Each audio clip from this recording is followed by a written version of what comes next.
Roxy, what's the wooest thing that's ever happened to you? You're going to have to define woo for me. Like, okay, there's so many woos. Woo woo. Am I a woo woo girl? There's wooing somebody. There's on the Strengths Finders, you can have the woo. Yes.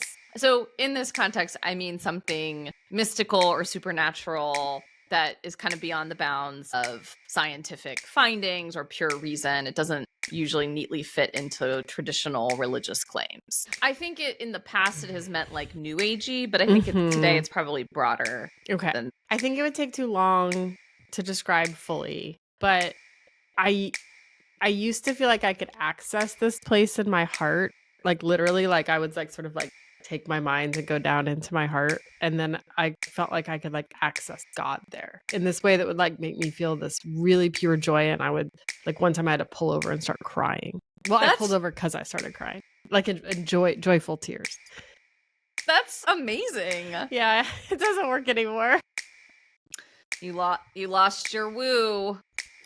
Yeah. Do you think that every time we have technical difficulties on the podcast, that's a demonic attack? Yes, definitely. I mean, we're doing the Lord's work, so it makes sense that Satan would want to take down some of God's biggest players. Yes, we must really be doing God's work based on this particular episode. The troubles we had.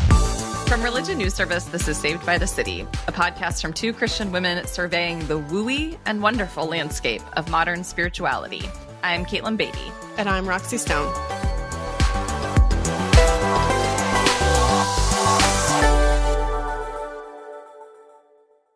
I'm really excited for our listeners to hear our conversation with our guest. After we were done, you said, "That is not what I was expecting." What did you mean by that? Our guest today, Ross Douthat, he's kind of like among the intellectual elite. He's a New York Times columnist, and I wouldn't necessarily consider that crowd to be the type to sort of embrace the more mystical or non-rational phenomena. Indeed. Being among the intellectual elite myself, I know that's true. Mm-hmm. Yeah. But one of the things that Ross said reminded me of one of our earliest podcast episodes. We were asking people in man on the street interview style what came to mind when someone heard the word evangelical. I'll never get over it. What is the first thing that comes to mind when you hear the word evangelical? Evangelical? Yeah. Church? It's like fairies. Fairies? Yeah. Or like a religion. Yeah. It's like 1800s. Like outdated or... Yeah, exactly. Uh-huh. But also fairies for some reason. For some reason, fairies. You're the first person that said that. But after today and after our conversation with Ross, now maybe it makes sense. Maybe she and Ross are on the same wavelength. They definitely seemed like it. We're going to hear about fairies soon. But first, I wanted to play a little game that's meant to gauge how open we are to woo-woo phenomenon, mystical, supernatural.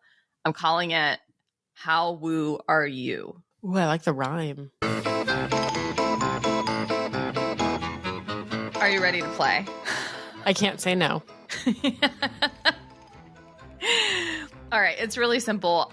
We'll just go through a list of woo-ish things, and then each of us will indicate whether we believe that it is true or is actually a thing that happens in the world. So yes, no, maybe. Maybe is like, I don't know, I'm skeptical, but I can't rule it out entirely. Maybe it. We all know what the word maybe means, but I get a little more specific. So, and each yes is a point in the woo column. And I figure each maybe is like a half point because it means we're not willing to rule it out entirely. Like we're agnostic. We're open. Got it. So maybe when we believe in it, we should be like, woo woo. 2 woos for yes, 1 woo for maybe, and a boo for no. That's okay. That's really good. And the maybe woo is like woo. Woo. Yeah. All right. Okay. Starting kind of mainstream spirituality, angels and demons. Woo. Yeah. Woo. I'm in the same place. I mean, Yeah. I just want to nuance what I mean when I say. Yeah, but I want my nuance. I want my woos to be nuanced. What I mean is, like, theoretically, woo woo. In reality, woo. yeah. Okay. Physical healing through prayer. I really thought I was more woo than this. Is it because you're at work and you have your journalistic hat on, so it feels like I wasn't expecting to have such a soul-searching moment in our game. Okay, physical healing through prayer. Okay. Woo woo. samesies? Woo woo. I have to make the noise. I've never experienced it directly, No. but I believe people who I think of are credible have claimed such things, and so I'm Right. just gonna rely on their account. Yeah, I mean, same. I've never experienced it. I've never been in a room when someone else experienced it. I have not always believed it when people have told me that they did. Mm-hmm. And I always have this question of, yeah, but why heal that person and not that other person? Definitely. So, but again, theoretically believe, Yes. theologically believe that Yes. this is a real thing that happens. Okay, shifting gears out of the Christian realm, pretty much. Okay, UFOs, as in, are they actually beings from another galaxy or from the spiritual realm? Are they not just, I don't just mean they're weird Russian aircraft Mhm. that got caught. All right. I got it. Controversial. Mm. I'm going to go with a boo. But Say I'm going more. to nuance it. I think there are aliens out there. I just don't think they've gotten here yet. So is that basically saying you do believe there? You know what? I should have said aliens. Do you believe in aliens? Woo woo. I do believe in Okay. aliens. I don't know that this tech that we see here is them. Mm. I don't think they've arrived. But again, I have no real evidence of that. And I have not seen the files.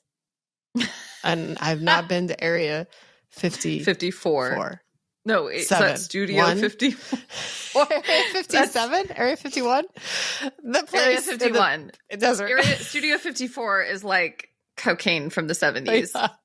I'm going to go boo on what we've seen thus far and what people have claimed thus far. I just feel like it's very convenient that we started imagining UFOs at the same time that space technology, right. well, I guess some people think that aliens have been here before.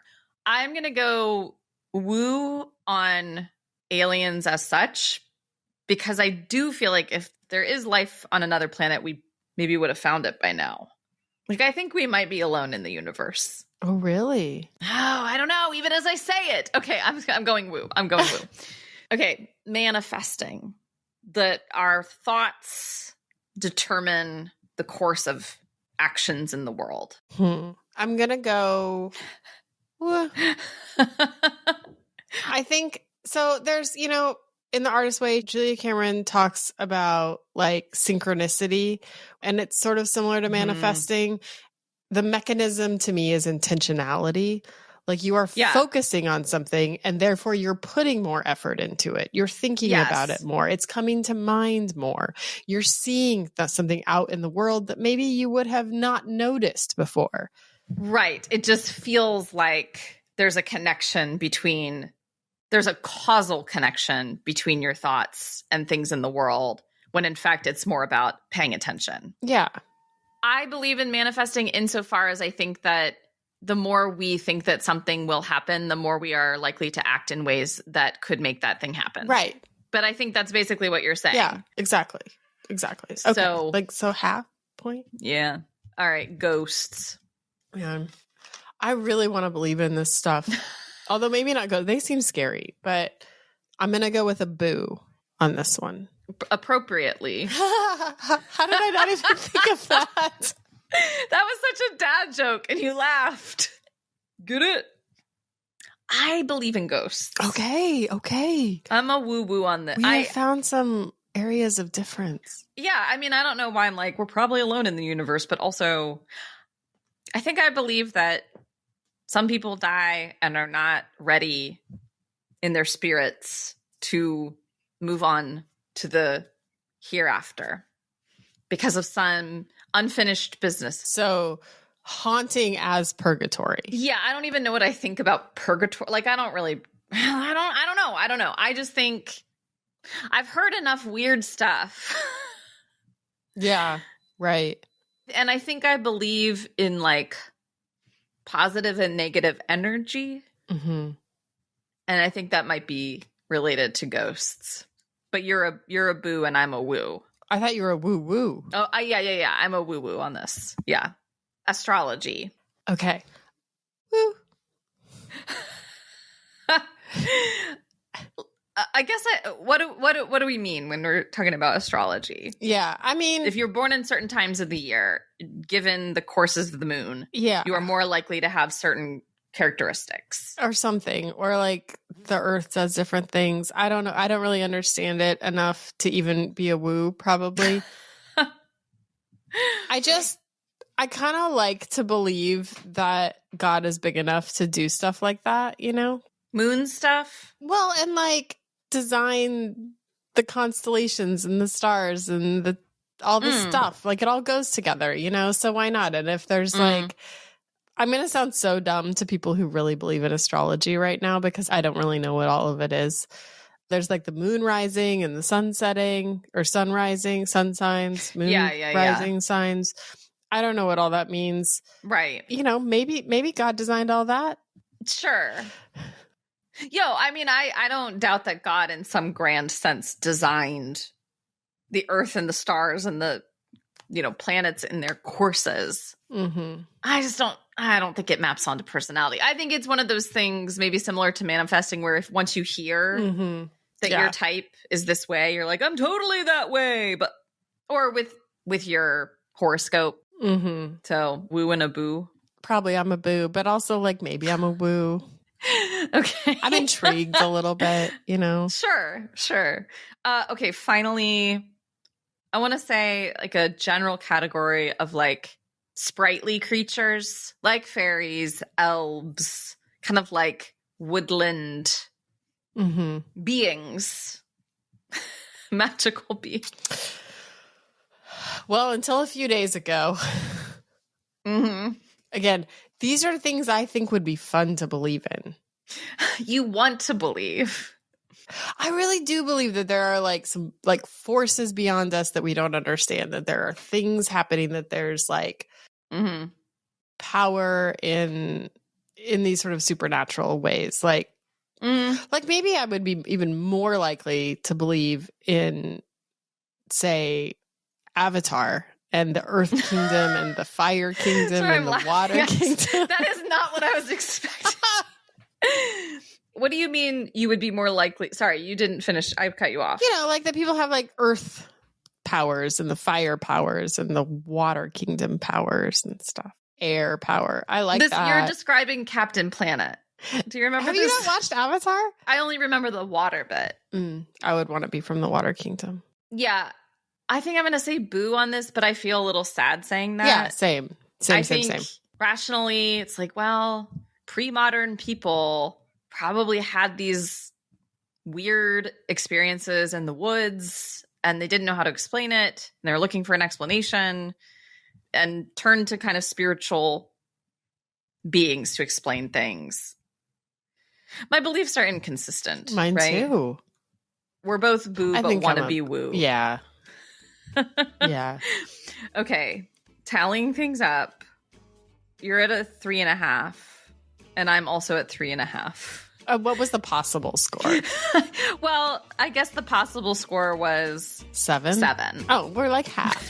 we're just all around a woo. Yeah.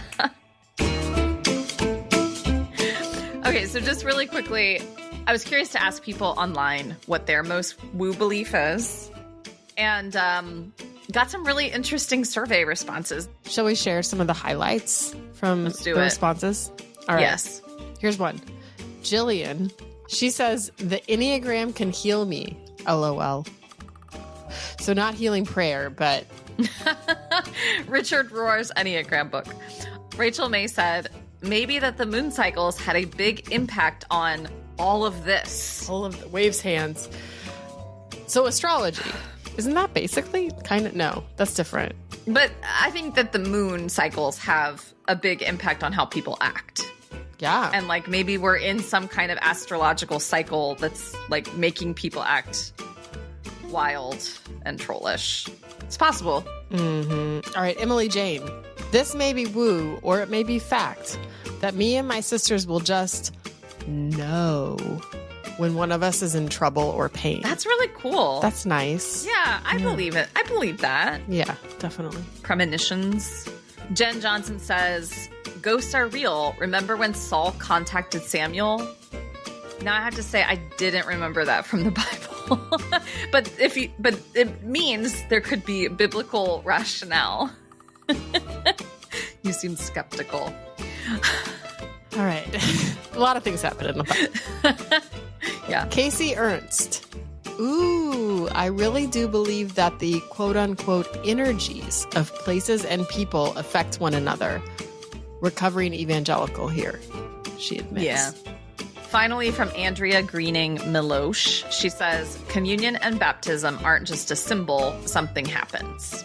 Oh, I do feel a little wooey about that. I mean, as you should, right? Yeah. I feel wooey about the energies of places and people, too. I do think that's real.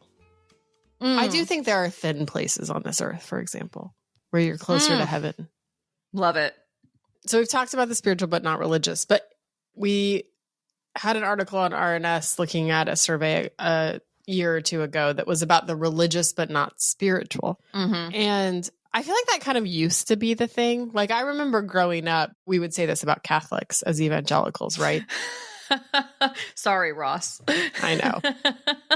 It's felt only fair. I guess when we were growing up, when people warned about rote religion over and against a more evangelical, like heartfelt, seemingly more authentic or open posture, maybe they were rightly kind of warning against thinking that religion is the point in itself rather than a conduit for connecting with God, right? Rather than a pathway or a means by which we encounter God, as if the rituals are the point. And I think there's something right in that critique.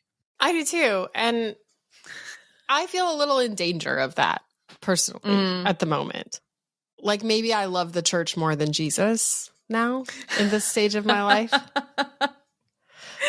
Like I have a strong love for the church and like a strong conviction around the shaping of the liturgy, the significance of the community, all the ways that I think church is like good for people and good for society and a safety net we all need and disciplines us and shapes us and all these things, right? And I believe the communion has this power and all of this. We talked about this last season. I don't go home and read my Bible the way I did when I was an evangelical.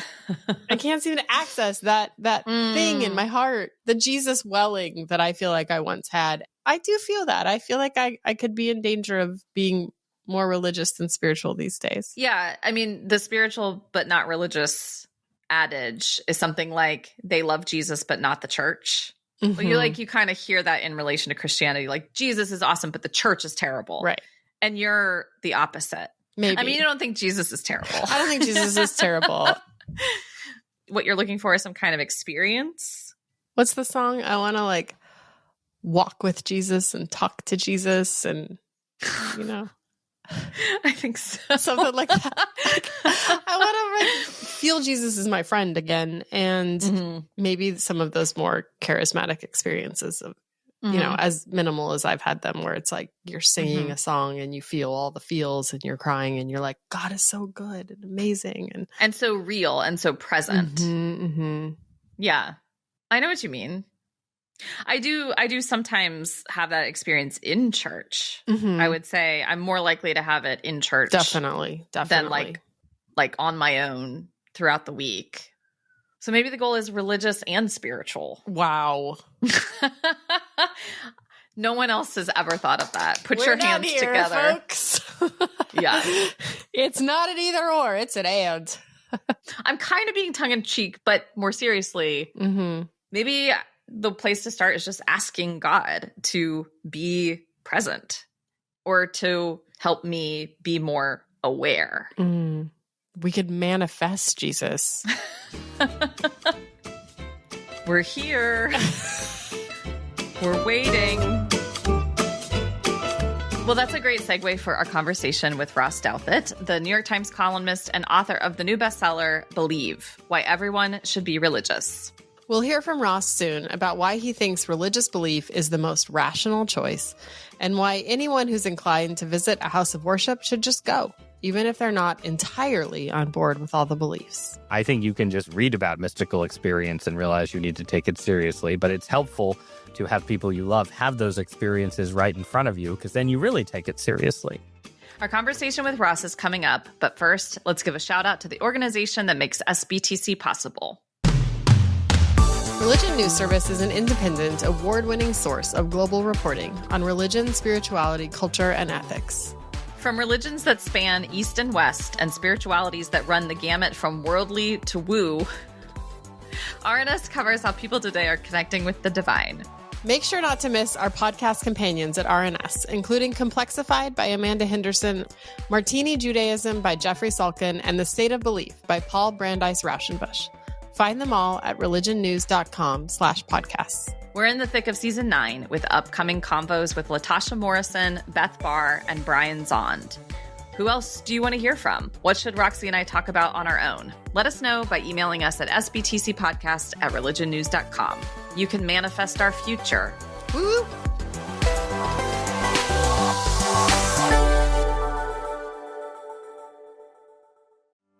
I'm Paul Brandeis Rauschenbusch. This week on The State of Belief, Rabbi Dr. Jay Michelson on the Supreme Court, the rule of law, and the future of our democracy. I hope that there'll be significant money put behind the kinds of faith-based messages that worked for gays and lesbians 15, 20 years ago, and I think are incredibly necessary for trans people now. The State of Belief, where religion and democracy meet. Distributed by Religion News Service Podcasts and available on your favorite podcast app. We're delighted today to be joined by Ross Douthat, a columnist for the New York Times and author of several books, including most recently Believe, Why Everyone Should Be Religious. And given that we are a premier podcast of Religion News Service, this was right in our wheelhouse. So thank you so much for joining us, Ross. Hi, Ross. Thank you for having me. It's a pleasure to be on a premiere podcast. A premiere, not the premiere. I mean, the voice of a generation, a voice hey, that's of a my really generation. Good girls callback. I know that reference. I specialize in girls callbacks, like most conservative New York Times columnists. Yeah, I didn't know that about you, so learn something Actually, every day. I do remember you writing an essay about girls. As a reactionary text, yes. Somehow I never got the email from Lena Dunham saying that, I was completely correct in my interpretation. So yeah. I've had to move on to The White Lotus as reactionary text. Oh, that's the next project. Man. I assume, Roxy, you have seen season 3. I am all caught up. We're both all caught Yes. up. Okay. Well, to slightly less fun but more important topics. So you and many others, we've inherited this modern secular story of religious decline, which is something like, prior to the Enlightenment, people were very superstitious. They needed religion in order to make sense of this confusing world. But now that we have science and reason, we don't need superstition any longer. We don't need religion in order to explain things. And yet the rates of religious belief and observance remain, incredibly high, at least in the United States, compared with their European counterparts. So why is this secular progress story ultimately a myth? Not just for the reasons that religious belief and observance continue to remain relatively high. Yeah, well, first, it's not a complete myth, right? Obviously, religious belief is weaker in the richest and most advanced, technologically advanced, at least, societies in the world than it was 100 or 200 years ago. And America itself has experienced some kind of secularization since the 1960s, and especially over the last 15 or 20 years. We can sort of argue about the scale and scope of that, but it's to some extent real. If you're talking to people who are in the business of writing stories for the New York Times or publishing law review articles, at Yale Law School or any of these things, there is a kind of if not anti-religious, at least strong anti-supernaturalist default among educated people that would not have existed in the year of our Lord 1475, right, or something like that. So that's real. What I think is mythical or semi-mythical are two things. First, there's just sort of the intellectual claim that between them somehow Copernicus and Galileo and Charles Darwin and, whichever other scientists down to Richard Dawkins, right, that the modern scientific project has made it much less likely that God does not exist, that human experience and conscious experience is reducible to matter and molecules, that the universe is arbitrary and accidental, and so on, right? The claim is that this is sort of what science, capital S, has indicated. Mm-hmm. For people who say, I believe in science, that might For people who say, I believe in science, right, that's often the implication that, like, Darwinism supplies an alternate understanding of what human beings are and where they came from. Physics from the 16th century to the present supplies an alternate explanation of where the universe came from to religion, and that this is sort of a convincing and triumphant counter-narrative that rules out some being we call God created the universe with some kind of intentionality that includes us, human beings. I think that that's all wrong. I think it is a kind of myth of modern science. I think Copernicus and Darwin are memorable figures because their scientific perspectives certainly challenged particular religious ideas. I do think Darwinism raises some hard questions for Christian interpretations of the book of Genesis, right? And as Galileo raised hard questions and ultimately overthrew the medieval cosmology's vision of how the planets fit together, all that's real. But in terms of the bigger question of, is it likely that there's a God? Is it likely that there's life after death? Is it likely that purpose and intentionality are built into the universe? I think that science, at the very least, has supplied plenty of evidence to back up those beliefs as opposed to undermining them. So that's sort of myth one. And then the second myth, it's more like a sort of falsified expectation. It's the idea that personal religious experience, meaning mystical experience, supernatural experience, feelings of direct encounter with God, but also the wilder stuff of miracle and, apparitions, near-death experiences. There's an idea that all of that stuff was much more a commonplace part of the culture back when everyone was credulous and superstitious. And as the world has become more secular, those experiences and ideas about those experiences have retreated to the margins and the world has been disenchanted and so on. And I don't see any evidence that that's the case. The basic tendency of human beings to feel themselves to be having encounters with higher powers and supernatural beings just doesn't go away at all. I'm kind of curious about why write this book right now? As someone who is an editor and reporter on religion all the time, like, there's often a lot of sort of bad news associated with religion. There's a lot of friction, a lot of division, a lot of polarization that seems to stem out of religion right now. The book is arguing more directly that religion is probably true, right? That it's not just good for you, but that there probably is a God. There probably is life after death. These things should probably make a difference to your everyday life. And I think it's a good moment for that, in part because I think we have gone through this period of secularization and a constant drumbeat of bad news for religion, where if it's not declining church attendance, it's the sex abuse crisis in the Catholic Church, or it's, oh, guess what, the Southern Baptists have their own sex abuse crisis, or guess what, everybody's polarized and, religion is sort of subordinated to politics in all these toxic ways, right? And, I joined the New York Times in 2009 as, I think at least in the modern period of the paper, their first conservative Catholic newspaper columnist. And, I've written a lot of pieces that are basically like, hey, bad times for religion here, right, to secular readers. But I feel like we've reached if not an inflection point, at least a shift in the landscape in the last few years. If you read Christopher Hitchens or Richard Dawkins or Sam Harris in the 2000s, they're saying, guess what? The world without belief in God would be much more rational and scientific and less polarized and less tribal. And that's just all wrong, right? And everyone can see that that's wrong. We've reached a kind of end point of a wave of secularization. There's a kind of reconsideration of the benefits of religion. And then there's just, you have a lot of people especially I would say in Gen Z and younger, who are coming of age having had no real contact with religion, like not just Christmas and Easter, like nothing, no contact whatsoever, who are interested in spiritual stuff and are sort of casting around and going in all kinds of strange directions. I would throw everything from, astrology to psychedelics to UFO enthusiasms into this mix, right? There's spiritual interest. There's a sense of skepticism about, or a loss of secular confidence. And I think it's just a good moment to say, guess what? Here's why someone might be religious, right? How do you make sense of modern people's experiences of otherworldly, spiritual, transcendent, mystical things like angels and demons and UFOs and the like?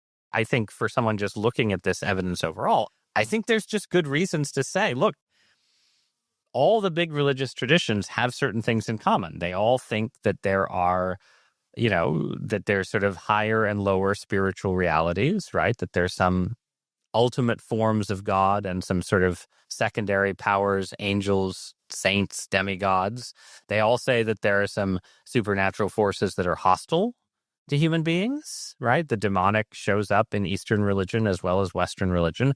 They all say that the soul undergoes some sort of transition after death and that the choices we make in this life affect what happens to us in the next one, right? And I think the varieties of religious experience explain that consistency because you're trying to explain fairly consistent things from, angelic encounters to demonic encounters, right? From near-death experiences to, sort of what seem like direct encounters with ultimate reality itself. And that's just a fact of human existence that does not go away just because fewer people go to church. But you also, in your book, make this argument for making a case for commitment. So even if you would say, yes, there's like these potential truths or God existent or these similar things across traditions, across religions, you're also saying, it's worth it to commit to one religious tradition and stick to it and not sort of pick and choose. Yes. What is your argument for sticking to a religion and not sort of picking and choosing from different ones or finding sort of the things that feel right for you that might be from these different traditions? Human beings are trying to access and connect with divine reality.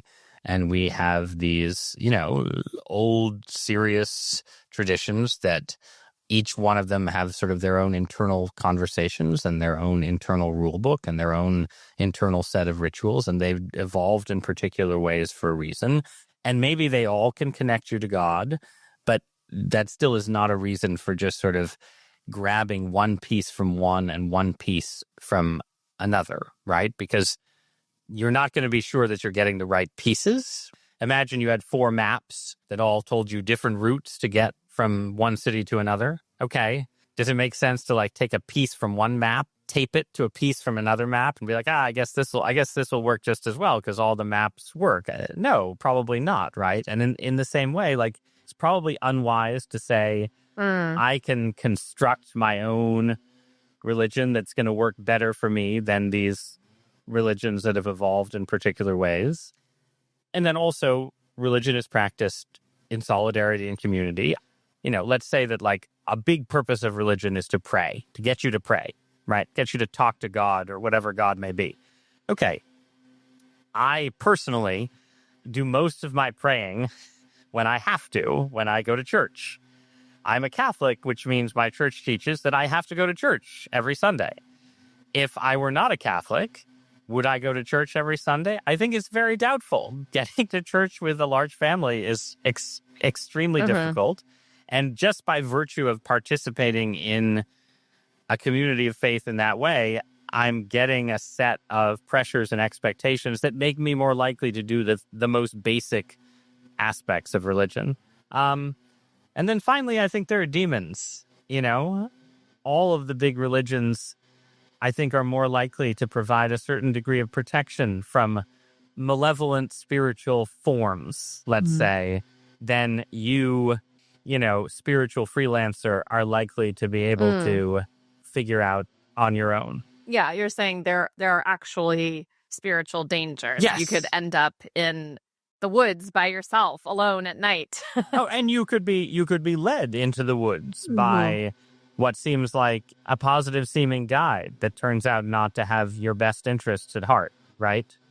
There's a lot of ways to get lost. Well, that answered one of my questions, which is, what is your most woo-woo belief? And I think just stating clearly, I believe in demons, probably counts as woo-woo. Oh, that's not my most woo-woo. No.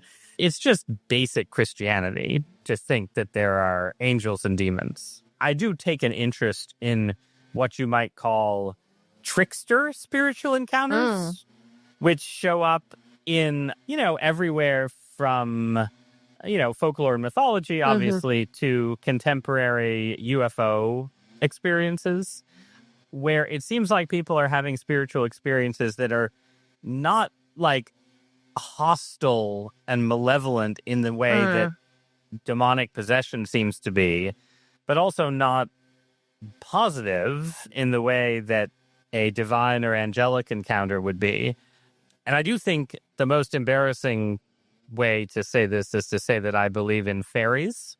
And I'm not going to say that. I'm going to say I believe in the possibility of what you might call non-aligned spiritual actors. It's not an Orthodox Christian position exactly, although I think there's room for it within Christian Orthodoxy. Certainly medieval people, my Irish ancestors had no problem regarding these. Anyway, I guess basically what I think is that there is more complexity to the realm of the supernatural than just a straightforward Archangel Michael on the one hand and, the Prince of the Air on the other. Fairies hold a special place in the Saved by the City lore. For reasons we will get into in our script later on. Really, you should call them the good people, because you don't actually want to attract their attention too intensely. That's my general recommendation. Like, you want them to sort of ignore you mostly. And I mean, I do think in sort of religious sociology right now, part of the like Gen Z spiritual openness stuff is all about not fairies per se, but the idea of like, let's find some higher powers that aren't Yahweh or Jehovah, but are sort of a little closer and more relatable. I think you definitely see that in some neo-paganism, some psychedelic stuff, some UFO stuff. I think that's dangerous. I do not recommend seeking out intermediate spiritual powers, but I think it does connect in part to a kind of rediscovery of a slightly wider landscape than, say, 1950s suburban Protestantism necessarily was comfortable with. Why do you think of UFOs as tricksters? The UFO stuff is difficult because there's two categories of UFO speculation. There's the arguments about things Navy pilots see, claims about what the U.S. government has covered up, all of that stuff, right? And then there's the lore of abductions. Yeah. And maybe these two things are separate, right? Maybe they're not related. The lore of abductions is trickster stuff. There's a ufologist named Jacques Vallée who has written many books, but he wrote a book relatively early in sort of the UFO craze, arguing that really you can see big commonalities between UFO abduction stories and fairy abduction stories from like 18th century British Isles. So like there's a similar, like you have a weird encounter, like you're kidnapped for a while, you lose your sense of time, you enter into an alternate reality, then you come back, you feel like you've been like messed up in some way. And maybe these are just, again, to put it in a Christian framework, maybe these are just like another kind of demon, right? Whatever it is, it seems to be a real form of spiritual experience. And it does seem also to be somewhat different from, like, if you read the literature on exorcism, or at least the behavior of the alleged spirits involved seems to be somewhat different. If you were going to throw in the towel on religion, on God, on all of it, what do you think it would be over? This sounds presumptuous, but I don't think there are good arguments against a basic religious perspective. And this is something where, as I've aged, maybe I've become more dug in on this point. I don't think materialism is true. I think it's very unlikely to be true. I think you would have to give me a completely new data set about existence to persuade me that Richard Dawkins and Daniel Dennett are correct, and that everything is just matter in motion, and that mind is just secondary and epiphenomenal. I think it's somewhat more plausible to argue there's some kind of God, but it's unlikely that he or she or it or whatever takes a strong interest in every single human soul, right? Maybe that's a little more plausible than hard materialism. Maybe as a final question, you write in the book about observing your parents' experiences in this charismatic church, kind of as a young observer of these mystical phenomena, that you believed that what you were seeing among the adults around you was real, but you never had a kind of direct personal encounter with the divine. Is that something that you want? And if so, is that still something that you hope to have in your own experience of religion? I think any religious believer, anyone who believes in God, would not turn down some special attention. I don't think that it is something that my own religious faith needs to be complete. I don't have a strong mystical temperament, and I feel like I was given a kind of gift as a child, as someone who doesn't have a mystical temperament, to get to observe other people having these experiences and to say, okay, this is part of how God relates to human beings. It's not, at least so far, how God relates to me, and I relate to God, but that's okay. And I can sort of assimilate other people's experience as part of my understanding of the world. I think people can get hung up on this sense of like, well, if I haven't had a mystical experience, then I don't have to take mystical experience seriously. I think you can just read about mystical experience and realize you need to take it seriously, but it's helpful to have people you love have those experiences right in front of you, because then you really take it seriously. I don't need to have the experience myself to have it be an important part of my understanding of reality. What I look for from God and don't always get, and would like more of if I was asking, is more guidance than experience. I'm not like pining away for raptures. I think we're in the world for a reason. We're in our bodies for a reason. We're, mystical experience is an important part of how God reveals himself, but I'm not chasing that experience. I'm content to do whatever God wants me to do in the world. I would just like to be like 15% clearer on what it is, from day to day and week to week 15%. As I make my own choices. 15 for just a little. That's not too bad. It's a very modest ask. You shall not tempt the Lord your God, right? Like, just be modest. Czesław Miłosz, the Polish Lithuanian, I think, essayist and poet, before he died, he wrote something, near the end of my life, I awoke from a dream and I suddenly realized I had been given this kind of profound experience that, whatever mistakes I had made, it was okay. And at the end of my life, I had done what I was supposed to do. And I just felt this tremendous feeling of peace and a preparation for death that came with that peace. And to the extent that I'm chasing any kind of experience, I think it's that one. I want to wake up, 4 weeks or 4 months before I die and feel a peace that even if I got some things wrong, in general, I ran the race, I fought the good fight, I did whatever part I was supposed to play, I played it well enough. So, we'll see. That is a very good place to end. Yes. Thank you so much for this enriching conversation, Yeah, Ross. thank you.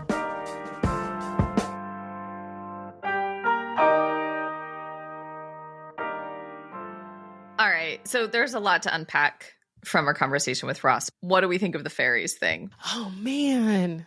I was very intrigued. I know, me too. But then I was like, oh my gosh, we were talking about them.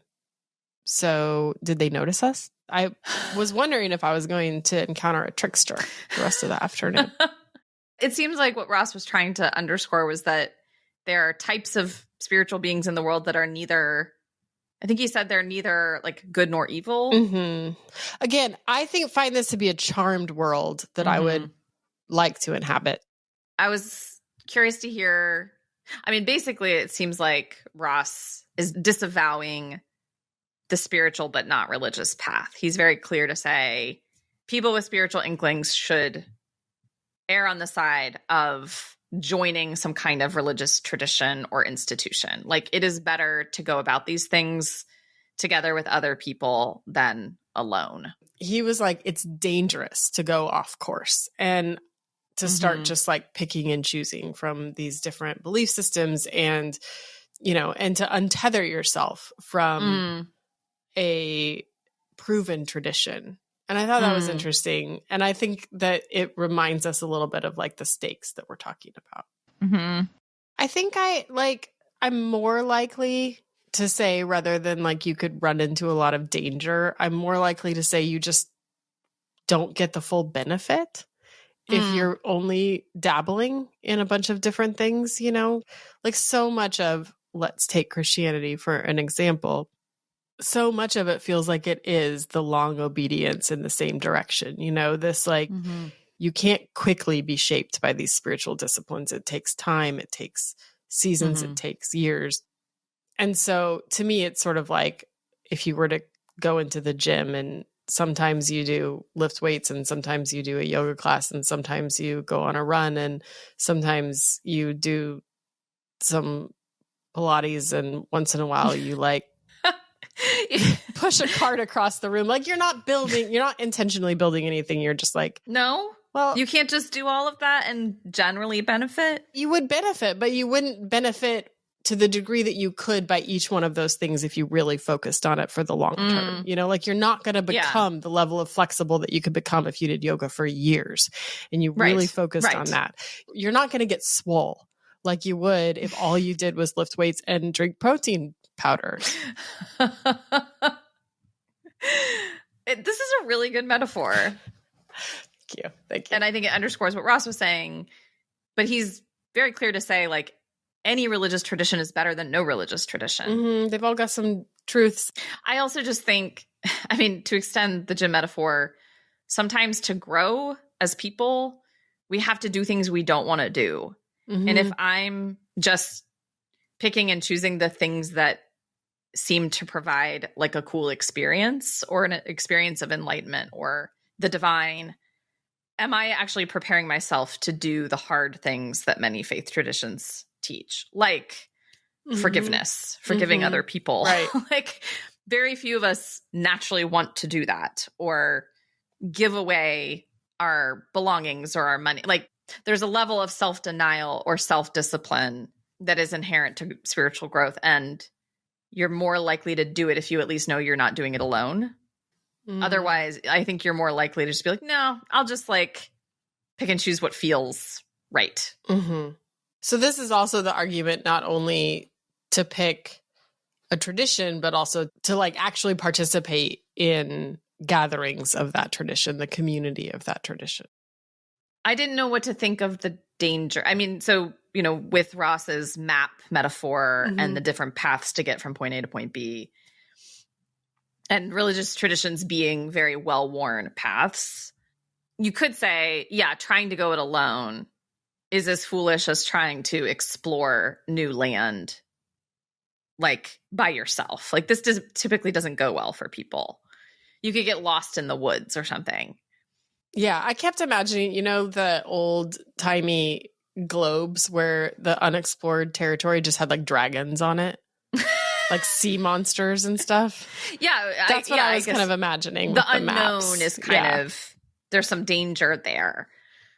But you could also say, what if there are things to explore and find and discover by going off the beaten path that you wouldn't have access to or you wouldn't have discovered if you had just stayed on the track? Like maybe you'll run into danger, or maybe you'll run into paradise. I don't know. It's a good question. People did eventually find out there were no sea monsters, as far as we know. Saved by the City is a religion news service production. The producer is Jay Woodward, and the consulting editor is Paul O'Donnell. We get production assistance from Julia Wyndham. Chaz Rousseau put together our look, and Martin Fowler wrote our theme music. We are Roxy Stone. And Caitlin Beatty. Thanks for listening. Woo woo.